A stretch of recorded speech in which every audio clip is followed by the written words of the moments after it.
Hello once again, ladies and gentlemen. Can we talk about Transformers? Ah, yes. Hello. This is the Can We Talk About podcast. Can we talking, once again, about a franchise that has been around for quite some time. It's an aged franchise, if you will. An old man.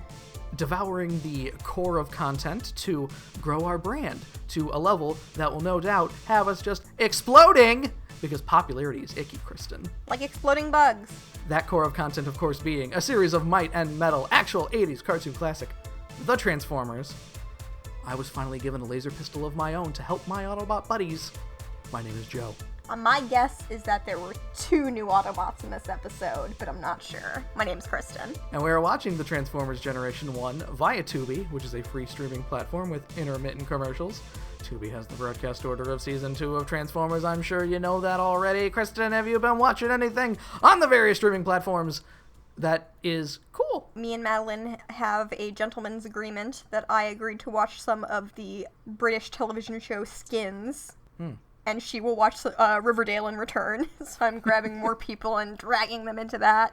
Also, because there was, earlier in the pandemic, a sale where all the Higurashi visual novels were on sale. Started playing those. And my friend bought me Umoneko no Naku Koroni. So I've been playing that as well. Dang, you got a full plate. And I'm still playing MMOs. Dang, you got a full plate. I don't sleep very well.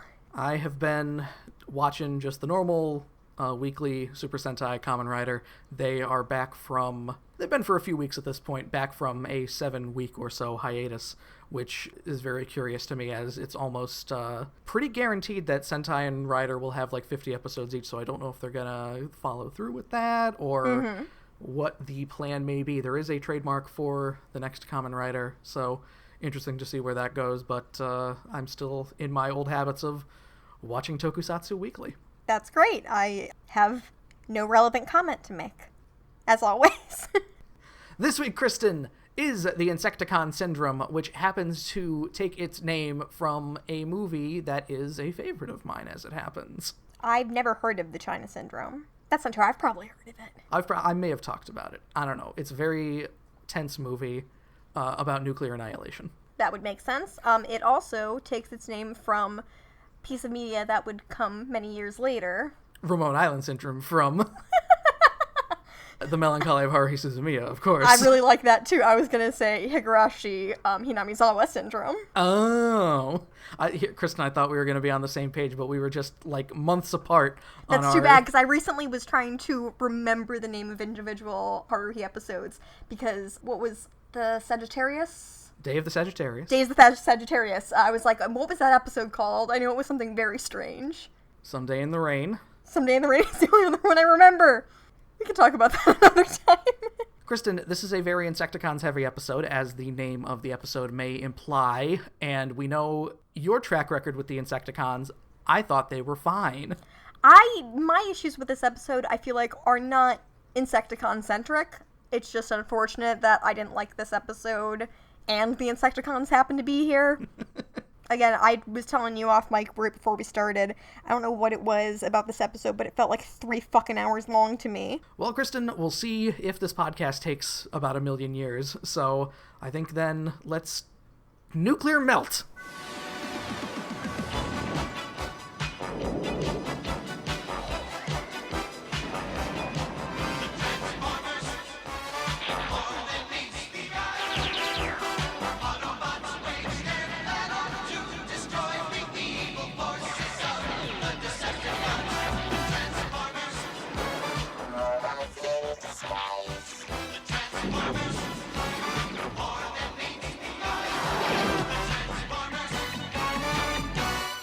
The Insecticon Syndrome, written by Douglas Booth, who last gave us Atlantis Arise. I want to say that I referred to Douglas Booth as the Mary Screens of... No, was it Mary Screens? I don't even remember at this point. He was the Beth Bornstein, that's what it was. Okay. I saw his name and I was like, you definitely wrote something, and I couldn't remember what it was. I still doing decent, I'd say. Not writing anything that's out of the park just yet, but writing episodes. Joe, do they say Beachcomber's name once in this episode? They do, actually. Optimus refers to Beachcomber by name at a certain point. However, this is several minutes into the episode because we start in... They say the other guy's name multiple times. I forget it now, the fire truck man. It's like Inferno or something. It is Inferno, yes. Yes.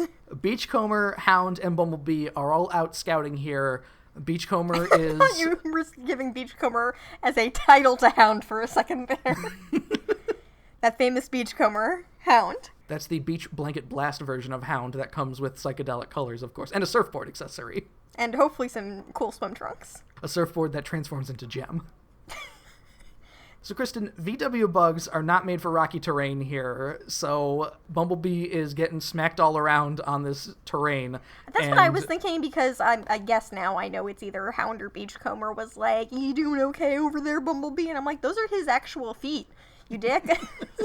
This hurts for him to drive on. He mutters that he's going to have Ratchet convert him to four-wheel drive when they get back. I don't think that'll solve all the issues. He needs better shocks, I think, is the problem. Yeah, he still has this same parts making up his little undercarriage there. Spike is hanging out in Beachcomber with a park ranger man, who I believe he has the very normal name of James later, I want to say. I really, really, really, at first, was like, oh man, I hope I am just seeing... It's Sparkplug, but he's also a park ranger, and he got, like, really buff. He slimmed down a bit in the intervening episodes here. It was really funny for me to imagine it that way. And I imagine also that they are riding in Beachcomber because he is a beach buggy, and that they don't want to break their ass bones riding in Bumblebee. At least that makes sense. Wait, they're not at the beach. Never mind, fuck you. Dune buggy, Kristen, whatever. Whatever. Forest buggy, tree buggy, log buggy. The trees in this area are all sort of eated, as it happens, Kristen. And Beachcomber doesn't say Insecticons when the park ranger is like, "Well, what even did this?" He goes, "Big creatures. Real big." So at this point, when I saw him looking like a robot man instead of a car man, I looked at Beachcomber and I was like, okay, well, he has sunglasses, but he doesn't sound like Jazz. I think this is a new man, and I was right. I'm glad that you can at least pick apart, because there aren't very many blue Autobots, as it happens. The colors seemed very wrong to me. Beachcomber, I think, is our first big blue Autobot. Because there's some small, like, navy blue guys. Gears is, I think, as close as we get, and he's mostly red. That's right, I keep thinking Blue Streak is blue. No, not quite. I guess I'm an asshole. The park ranger is not very convinced by all of this.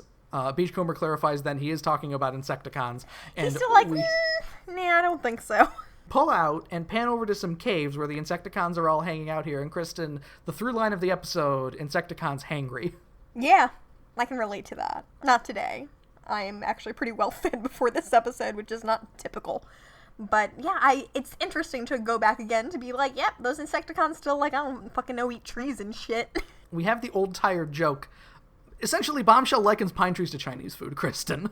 I thought he was just talking about carbs. You eat a forest of them, and an hour later, you're out of energy again. That just sounds like eating a bunch of pasta to me. The Insecticons all head out here to snack on some redwoods, and Kristen, I did check, there are sequoias, there are giant redwoods in Utah. I can't tell if I'm glad you checked or, like, amazed you would even think to. Because I was like, yeah, sure, whatever. Giant redwoods implies Washington, is the thing. I mean, you say giant, but some of the trees that they show are, like, colossal. So I don't know if we could safely say they're anywhere on Earth. These are fucking life trees, Kristen. This is the fucking several trees of Yggdrasil here. And they're all just getting chewed up and knocked over. Transition 1, back to the Autobots and the park ranger here. He does not believe Beachcomber's summation that this was Insecticons. Again, so we're still on the same beat. We didn't really need a transition here, or everything was kind of... Did we need to do this first before we cut to the Insecticons? I don't whatever. Get it. The whole point is for him to say, I don't even think giant robot bugs are bad. That's right. There are 2 instances in this episode, Kristen, of one line and then another transition. I did really enjoy that. This feels like this scene was maybe supposed to be in the last scene, and for some reason they just clipped it out and pasted it in somewhere else, and we're like, oh no. And I put in my notes, I spent more time writing about that single line of the park ranger going, I don't believe giant robot insects exist, even though he is standing in the presence of a giant robot jeep. And later it seems like army men know that Insecticons exist, so pick up a newspaper sometime, dick. The Insecticons are eating trees after Transition 2 here, and a separate park ranger man is looking through some binocs. I think he's the one who contacted Park Ranger 1 and was like, I see some... He didn't use the word phantasms, but in my mind that's what he said. He says figments here, Kristen, which reminds me... Figments eating trees. Figments eating trees, which just reminds me of course, the de facto mascot of Epcot. We've brought up the Wonders of Life Pavilion at least 3 separate times. Yes, And now it's time to bring up the Purple Dragon Figment. Uh-huh. Never been there. Not interested. Eric Idle. True. It's not a great ride. Uh-huh. And Buzzy. There's my other reference. There you go. Perfect. Mm-hmm. Stolen. Never got to ride that ride because we never went to the Wonders of Life Pavilion. Never even knew it was there. It's hard to find, Kristen. They hid it back there because it sucks. Park Ranger 2 here, who is Mike, contacts Park Ranger 1, who I was wrong. His name is not James, it is Jeff, in fact, Kristen. You idiot. How did you mess that up? Giant figments eating trees. Jeff is confused by this, and high-ass Beachcomber, which, Kristen, I believe Beachcomber's characterization is high, Seems chill. Insecticons probably think humans are figments, too. Whoa, man. That's wrong with my brain. I see BC in your notes for Beachcomber, and my brain is like, that's an interesting abbreviation for Bumblebee. Jeff, I think I'm an idiot. The Decepticons are just, like, out and about looking for the Insecticons. That's our introduction to this scene. That's what we got so far, is the Decepticons are looking specifically for the Insecticons here because they're needed for Megatron's plan here for some reason. They got an energy vampire sort of plan. And we make it known to the audience that both Megatron and Starscream, and in essence the entire Decepticon force, because Soundwave is basically a robot, is what I was going to say. He is in fact a robot, but has no personality. Take that back. He's not a Cybertronian, it seems like, and Thundercracker and Skywarp, who the fuck cares? But yeah, Starscream, what Starscream means is that he just doesn't like the Insecticons. What he says is that he does not trust them. And Megatron's like, fuck you, I don't either. We're just gonna do the plan first and then we'll, I don't know, kill them when they're not looking or something. And that goes great. I don't know why Megatron thinks this is going to work, where he's just like, we're going to use the Insecticons to our advantage, then we're going to take a can of Raid to their ass, and we're never going to have to deal with them again. He is an interesting thing where later in the episode he's like, cool, so we're done with the Insecticon phase of this plan. Let's just kill them before we go. It's like, you don't have to do that. No one's making you. Soundwave notices here as they approach the Insecticons that the Autobots are showing up as well. So the Decepticons land, and they decide that they'd rather watch this battle than fight. So they get to check their cool action robot fight Insecticon sequence. There's too much robot fighting in this episode. I think that's my main issue with it. Well, first, Kristen, we have Mike, Park Ranger Mike, the Yes. Figment Man, the Fig Man, driving toward the Insecticons here, seeing them and being like, whoa, zoink, Scoob, and then driving past them. Bombshell makes a crack about human drivers here, just being like, oh, ooh, weird, almost coded racism, but I'm a robot. I mean, I guess he could have been, like, human woman driving. Whoa! I'm allowed to make that joke, you're not. Mike drives basically past the Autobots here and nearly runs Bumblebee off the road while driving away and warns them of the monster Zoink Scoob. Am I, like, misremembering? I feel like Bumblebee has a little bit of a rough time this episode. I don't know if we get much more from Bumblebee after this, actually. I know Megatron has some dramatic stuff that happens to him. That was maybe my favorite part of the episode. We start a robot fight here that quickly turns into the Autobots and humans running away, and I'm not exactly certain why, but they are running away. You know what probably could have helped in this situation? Well, they're getting their asses kicked. Back up. The Dinobots. If they are being chased down by their Decepticon B-team guys, bring in your Autobot B-team guys who are way stronger than you. And you got 5 of them. The Insecticons find a downed tree here and start rolling it toward the Autobots. It's pretty big. Nice little touch I like here is Kickback does get on his back and braces arms against the ground and kicks it. He does that to Ceiling later when he's trying to kidnap Princess Soundwave. Now but he was still in his grasshopper form then. He's not a grasshopper at this point. He's just full-on robot, just decide, I'm going to kick it. Joe, that makes him easy for me to identify. Hey, you're right. That's true. Use those little leggies. The good guys somehow find themselves in an ankle-deep river as the log is pursuing them very quickly. And Kristen... So the problem is that they're running in the same direction as the log. But, it's long. Like, it's pretty big. They should really be doing, some diagonal running, though, to just get away from the log.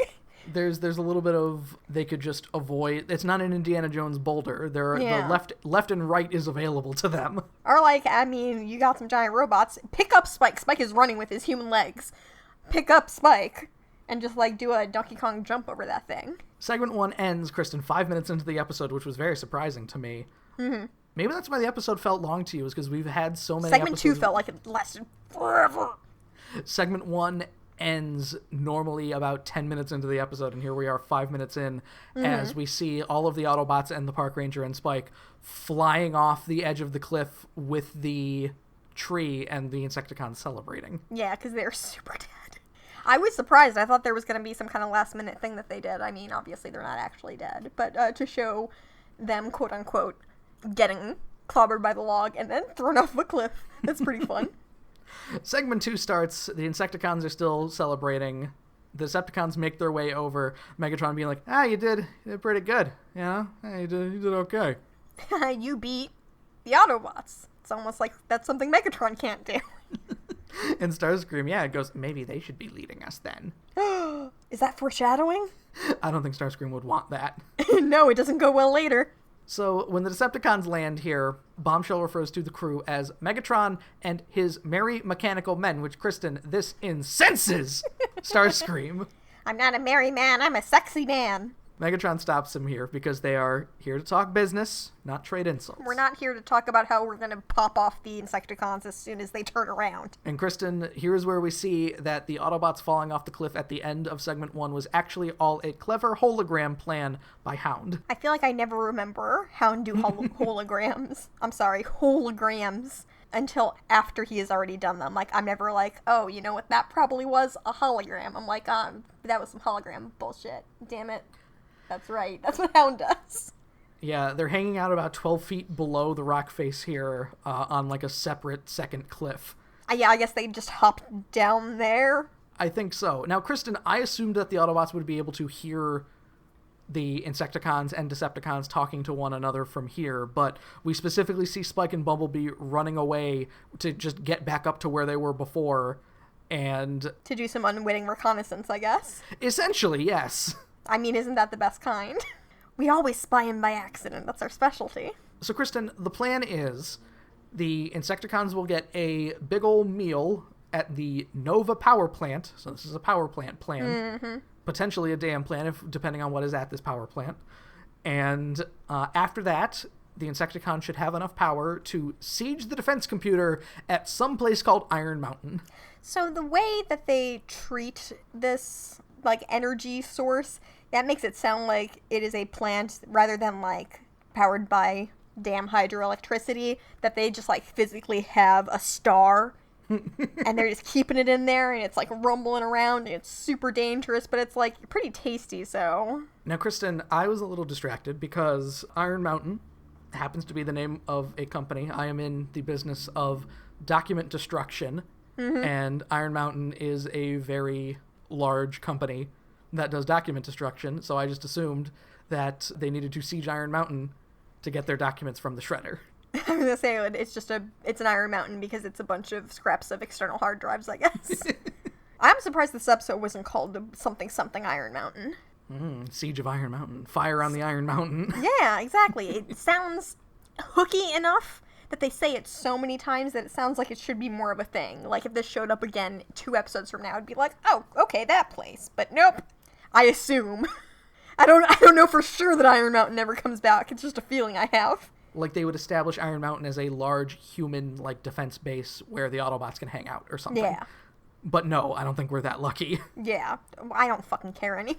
So Transition 4 happens because Spike and Bumblebee heard all that they needed, and they needed to radio Optimus. I think, yeah, Beachcomber was like, wait, where'd Spike and Bumblebee go? And then it turns out they're snooping.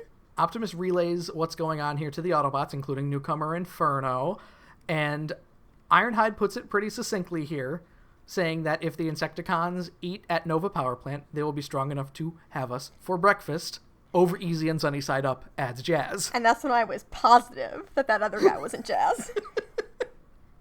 Transform and roll out Transition 5. Ding, ding, ding. The Decepticons are all approaching the power plant, which has defense helicopters stationed here, I guess. Like, not even on a helipad, just like sitting out in the yard. Just all lined up. So the helicopters mobilize here, but do very little to stop them, with the jets drawing all of their fire. And there's a bunch of army green sunglasses wearing dudes who crash in those helicopters very soon after this and just get out and they're fine. They're okay. Which is too bad. I really do love seeing things happening where I'm like, that person's definitely dead. But then they go back and they show me, no, they're fine. And I'm like, oh, man. Megatron and Soundwave deal with the approaching Autobots here, which has him ejecting both Laserbeak and Buzzsaw. And Inferno and Jazz both take a shot, and Inferno joining the pantheon of Transformers with a gun hand. He's got a gun hand. Yay. Buzzsaw is shot out of the air here. No. Inferno and Jazz are too busy patting themselves on the back to save the aforementioned crashing helicopters. Yeah, we kind of see them go down beyond the gate of our new hangout spot. I assume it's Iron Mountain, right, at this point? No, this is the Nova Power Plant. That's right. God, so slow. So those crash, and then we see some of the helicopter men getting out, and they're just fine. And then we see the other ones are stuck. But it's okay, Inferno's there. Jazz removes the canopy, and then Inferno, while Jazz is helping these men out of the helicopter, decides to shoot his fire extinguisher foam all over the burning helicopter and Jazz says, please stop helping me. Please.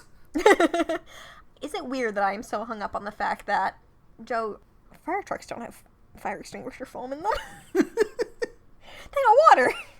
Well, Kristen, maybe we'll see that it changes in subsequent episodes, but as it stands, in this episode, he uses fire extinguisher foam at least twice. All these times I would have been fine with him just spraying water on people. Whatever.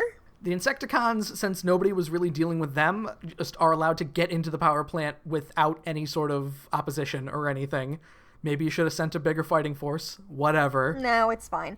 So here's the thing that I did not expect. It shows each of the Insecticons growing as a result of their tasty Nova energy thing. Yes.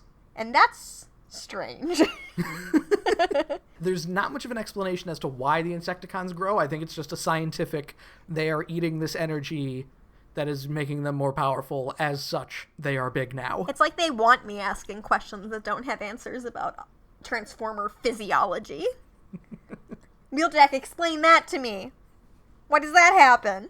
And Kristen, immediately after they get big here, Shrapnel is like, since we're big now, let's kick Megatron's ass. Ass. Good plan. Soundwave does hear that. I guess he doesn't care that Buzzsaw has like a broken wing or something. Kristen, Soundwave has like a robo-stethoscope to hear this as well. Yeah, that's normal. What happened to his weird mic tentacles? Bring those back. The Insecticons do a thing that I like a lot in this episode, as I've stated many a time, where they just walk through walls, basically. Yeah, I can always appreciate that. They just come right through the wall here, and they're like, okay, well, Soundwave, you know our plan. Let's go ahead and use one of those Cerebro shells so we can, kind of keep that on the down low for now. I believe this is the episode I referenced after the first use of the Cerebro shell, where the next time they use them, it's to take over all of the Decepticons. It's not a bad idea. This plan is surprisingly well thought out, and like to the point where I thought I missed something because we were further in, and I was like, okay, well, I guess Soundwave is back to normal again, but no, he was only mind control faking. So we see Spike in Beachcomber. The other Autobot team arrives a little too late here. Everyone's dead already. It's pretty sad. Apparently, it's up to Wheeljack and Ironhide, who are climbing separate towers for no discernible reason here. And so they can get a better view of the Misfits concert. Remember that? And then Bobby Braddock. No, what's the name of that kid? What was his name? Danny? Danny. I think it's probably Danny. Bobby Braddock's the drug kid. just like, isn't that Bobby Bailey? Bobby Bailey's the leader of the Tornadoes. But just lots of gem references you won't get if you haven't listened to the rest of our podcast. No. And we just can't stop ourselves from making them. They get their asses handed to them by the new big Insecticons here, where Shrapnel shoots some lightning at Ironhide and he gets all shocked. And then, like, an arm panel opens on Ironhide, which doesn't really have any sort of significance. He just falls, and then Wheeljack falls. I think Wheeljack gets trapped, right? He gets trapped under some stuff because the tower falls on him. Ironhide just falls. Yeah. They have to saw off Wheeljack's arm. Like that Rock movie. 127 hours, Kristen. Thank you. Okay. Ooh, Kristen can't remember numbers either. They gotta leave now, the Autobots do, because I guess they can't do anything against the Insecticons. And Yo, if Big Bugs were kicking my ass, I would also be like, out of here. Ironhide and Wheeljack are loaded into Optimus's trailer, not his ass, thankfully. It's his second ass. His second ass. And the Insecticons all cheer, which for some reason Starscream... Is a second ass just a fanny pack? Whoa. Whoa. Starscream says that victory has made the Insecticons obnoxious, which I think that he just wants to be the one that cheers. I kind of was in a good mood today, but, I guess you guys got the win, so... Megatron adds that in addition to being obnoxious, they are also invincible, which for some reason does not cross his mind that this might be a bad thing. He says this, and then later he's like, let's just get rid of the Insecticons. Like, dude. Did you forget they were invincible? Invulnerable. We reiterate the plan is now to go to Iron Mountain as we get Transition 6. Iron Mountain's my favorite roller coaster. Spike is at Teletran here. Apparently Chip has been teaching him how to use him since the Autobots never used Teletran, I guess. Once again, unless I missed him somewhere, no spark plug. Besides fake beefy spark plug Jeff at the beginning. So Kristen, I don't know how Spike figures out this information. Mm-hmm. Maybe this would have been better if it was Chip Chase. But either way, the core that the Insecticons ate at the Nova Power Plant is incompatible with their stomachs. And Jazz is like, you mean they're gonna get indigestion? Okay. So we, again, about Transformer physiology. Yes. A. Transformers have stomachs. 2. Transformers can get indigestion. They reference... Heartburn. Heartburn later, yes, as well. And best not to think about it. I'm just saying, so do you remember Body Worlds or whatever? Yes. That science exhibit that grossed me out a lot when I was a kid? That I believe we saw at the Franklin Institute. That sounds right. Maybe. Or in Ohio. At the Great Lakes Science Center. Who can say, really? I want one of those, but it's with transparent Transformer skin, and I want to see all their creepy Evangelion organs. Like the thing you'll get of Godzilla occasionally, where it's like half of him's normal and then half is... Yes, but a robot! And then you find out that Godzilla has a fucking bladder in his foot or something. Wow, that has to be inconvenient. He walks everywhere. He always has to pee. That's why he's so angry, Kristen. I get it now. Jazz thinks that this will give them indigestion, but as it turns out, Spike is like, yes, indigestion so bad that they will fucking explode. I've been there. Woo-doo-doo-doo. The Decepticons arrive at Iron Mountain here, Kristen, which looks like it should be an important place. It's like a big fucking tetrahedron with like a base around it. I don't think we ever super get into what's there aside from a computer with cool stuff on it. The Insecticons want the information to tap into the world's energy source eventually. Is that where they moved it from Teletran after it was stolen from Teletran? I did make note later of what about the world energy chip, but it's no longer entered the Nightbird, so that does not exist clearly. Doesn't matter. Anyway, Megatron is loudly speaking to Soundwave too, by the way, as the Decepticons approach about how they're going to myrtleize and kill and rip apart and murder the Insecticons, and Bombshell is able to hear all this, and he's just like, huh, how about that? Mm-hmm. Soundwave's just like, thumbs up, and sweet, love it. Iron Mountain has a direct line to Teletran, apparently, because we see Optimus Prime, help, Iron Mountain is under attack! Did they not know that's where they were going, or were they just getting their asses kicked so much they were like, we should leave now?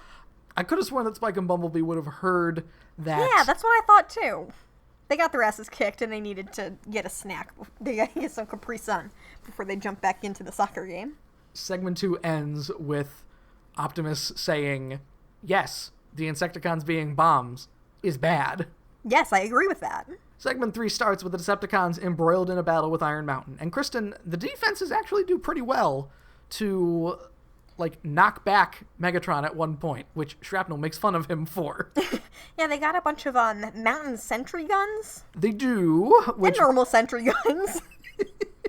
Why do they have sentry guns in the mountain? I do not know. It just makes me think of the Optimus Prime's arm sentry gun. From City of Steel. I like that guy. I miss him. So, Kristen, the shortest scene in history happens here where... Give me the prelude. Before the Autobots left, they tasked Wheeljack and Ratchet to make an antidote. Wheeljack was doing beaker science. So the Insecticons would not explode.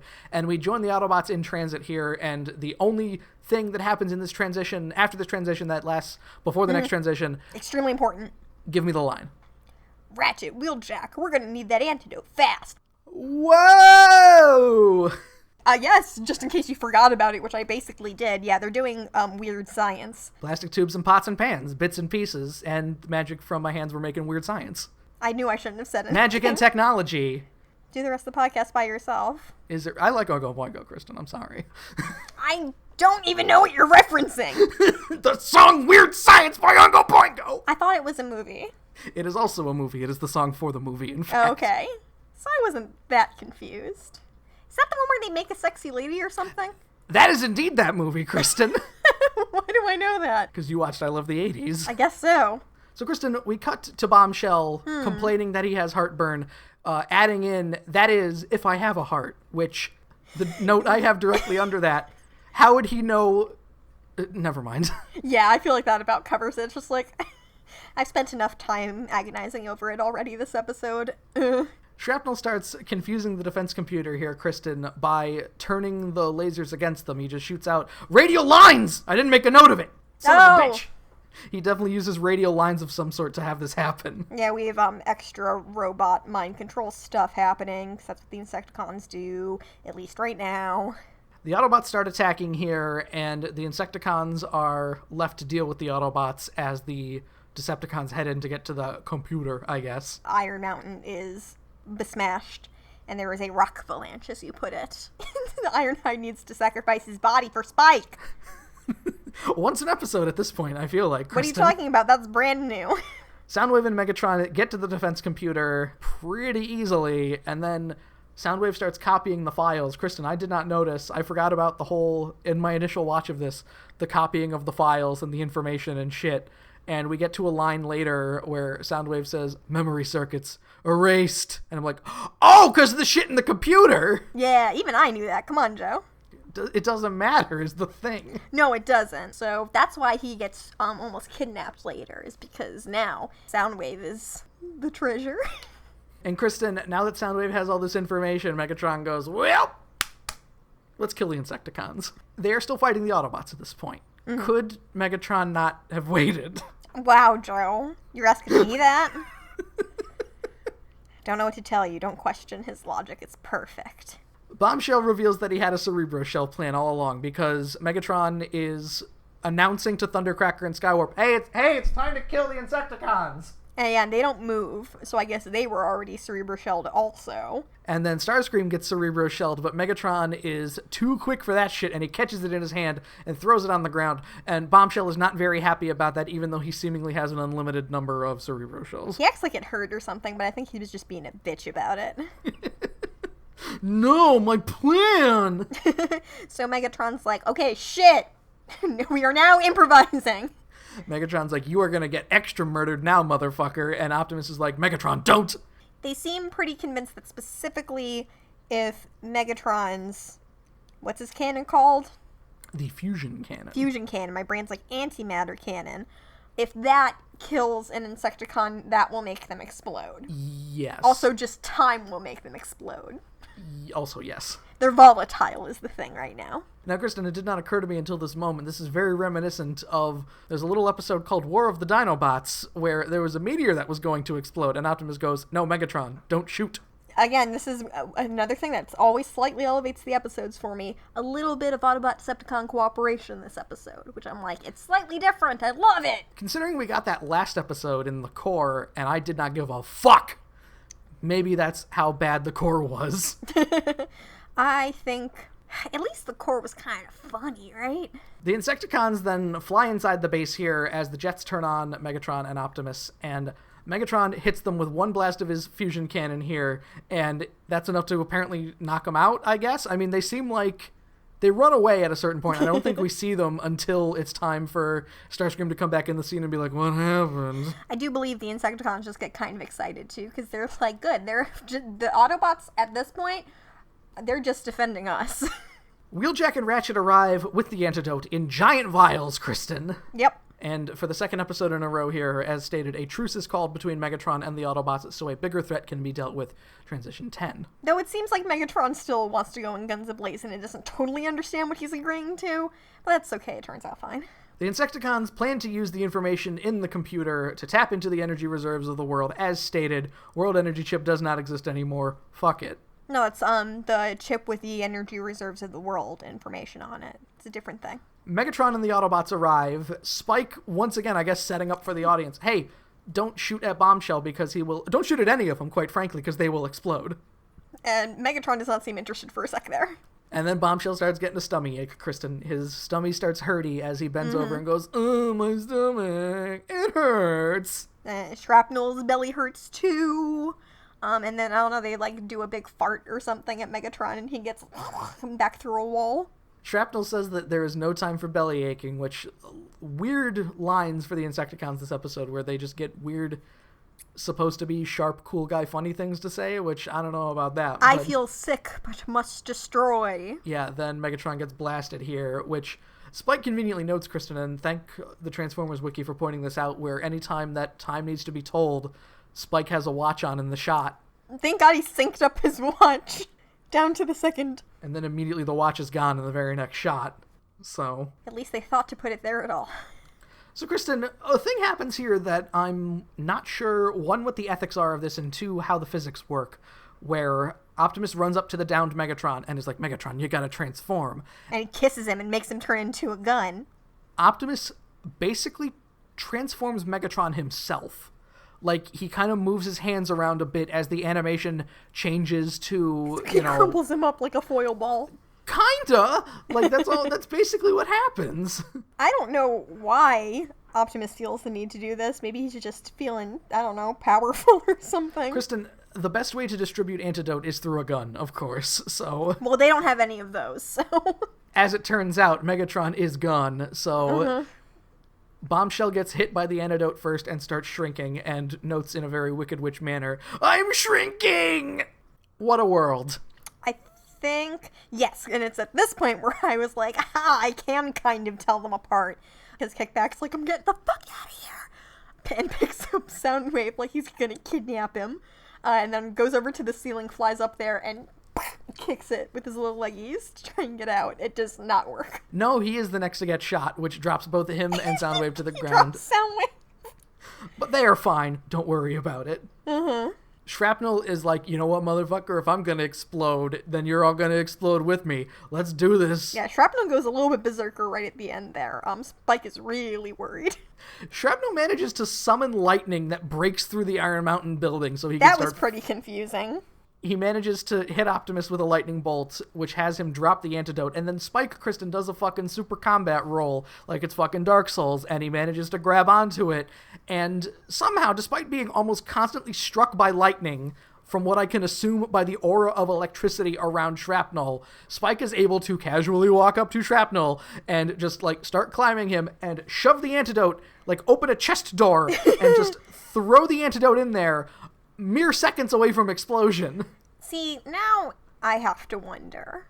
And again, I know I'm thinking too much about the mechanics of things. Everyone else, they just had to shoot them. Are we supposed to assume that they were, hole-piercing vials that went inside them? Why couldn't they just throw the vials at him and, gas him up like a Crash Bandicoot villain? That's kind of what I'm asking. Is this, a vapor or something that's supposed to diffuse what's going on? We don't really know what the antidote is, just that it is an antidote. Yeah, it's some kind of star-nullifying liquid. There's no good answer, so I don't even know why I ask. So, Shrapnel explodes, even though the antidote was in him, and it knocks everybody over. Here's where Soundwave's head gets knocked into the wall, and he gets a concussion, and he goes, oh, fuck, my memory banks. He's like, so that plot point is null and void now? So Shrapnel is in a million pieces, and... For a second I really thought he was going to be fucking dead. What's wrong with me? Once again, another weird line where Bombshell goes, hey, we're not that easy to swat. The Insecticons know how to get it together. As I think Megatron has a whole line where he's like, I am bummed out that I didn't get to rip him apart myself. And then we just see his scattered corpse on the ground. And then, yeah, he has some kind of heal gun. Bombshell just manages to put Shrapnel back together with a shot from a gun. And here's where Starscream and the Jets arrive, and Starscream's like, what happened? And the Insecticons all shove him out of the way as they run out. And the Decepticons chase them, and we love to end episodes this way, don't we? The Insecticons gave us a lot of trouble, didn't they? But they seem to bug Megatron even more. Ha ha ha ha ha ha. Get like a play on words. Kristen, that was the Insecticon syndrome, and not my favorite episode, certainly, but I think that there was some... All right, a few things that I'm going to say that I liked. I like that we saw a forest. It's been the first time since I want to say the Immobilizer since we've seen a forest. I do still always think it's very funny when the Insecticons just eat things, because that makes zero sense. So it's a nice change of pace, at least, I guess. There were some weird questions about robot anatomy in terms of stomachs and hearts and such, where I would assume that it's just they convert what they eat into energy somehow. I guess there would have to be some sort of stomach-adjacent thing that does that. I feel like I've made this point on the podcast before where I insist that I'm trying not to be pedantic, and then I'm like, wait a minute, I'm actually the most pedantic person in the universe. I really just can't help it. It's who I am. Kristen, what did you think of the newly introduced Autobots, Beachcomber and Inferno? They weren't annoying, so they might as well be my new favorites. That's not true. Wheeljack is still my favorite. Inferno has a very southern drawl from what I could tell, so like even more so than Ironhide, so... The reason I even remembered his name at all is because when all the rocks fall on Ironhide or whatever, Inferno is also on top of him. Yes, that was it. Yes. They all collapse on top of each other, and he was like, oh, you try moving around with tons of Inferno on top of you, and I thought he was talking about the rocks, and I was like, it's not hot rocks, what are you talking about? And then I was like, oh, that's that guy's name. Of course. And it is, and he says, I got 10 tons of rocks on me, and I'm like, Beatrice the Golden gave the Irishimia family 10 tons of witch's gold. Witch's gold, Kristen. Witch's gold. Witch's blue. I was going to make some kind of red text joke, but fuck it. It's hard to do in a podcast. But overall, I think Insecticon Syndrome, decent episode, a fine lead-in to what we'll be getting next time, but we will get to that in a second.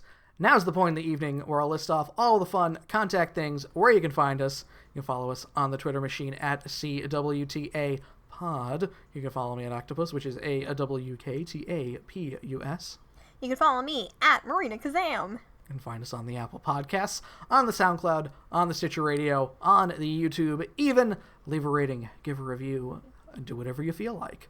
You can also drop us a line, cwtapod@gmail.com, where you can tell us all about how to properly run away from a tree that is going toward you when left and right are an available option, as well as if enslaving your people that are supposed to be on your side is any less ethical than enslaving your enemies. It's friendly enslavement.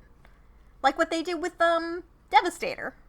Friendly. And check out my solo podcast side project, ASMR Relationships, the podcast equivalent of listening to gossip that has nothing to do with you. You can find a link to it in the episode notes. Follow it on Twitter at Reddit Gossip. I'd appreciate if you gave it a listen. Next time, Kristen, it's finally here. I don't really feel like I should be building it up because I don't remember if the episode is actually any good. I feel like you've already warned me that I'm going to be disappointed. It is the official introduction of most of the new characters from the 1985 toy line, and by introduction, of course, Kristen, I mean it's going to be just like this episode where they just show going up and to are be... just, hey, who's that guy? They are here, I guess. It's me, you remember me. And hopefully they say their names more than once so you can remember them. I guarantee I cannot tell you the name of a single one of the new Autobots and coming up. What the fuck am I supposed to name at the end of this season? Just all the new guys? All the new guys. Oh, jeez. Believe me, Kristen, like I said, we're going to be introduced before the end of this season to 4 separate combiner teams of 5. So, I don't even know all the names of those guys. I wish you could see just like the distant look in my eyes as I'm already preparing myself for how mind-numbing that's going to be. I'm going to try my best. God damn it. Either way, Dinobot Island Part 1 is next. It is a 2-parter as well. So everybody, make sure you get in for that one. For the Can We Talk About podcast, my name is Joe. I'm Kristen. And join us next time where we take the Dinobots to an island. Metal to munch in mail.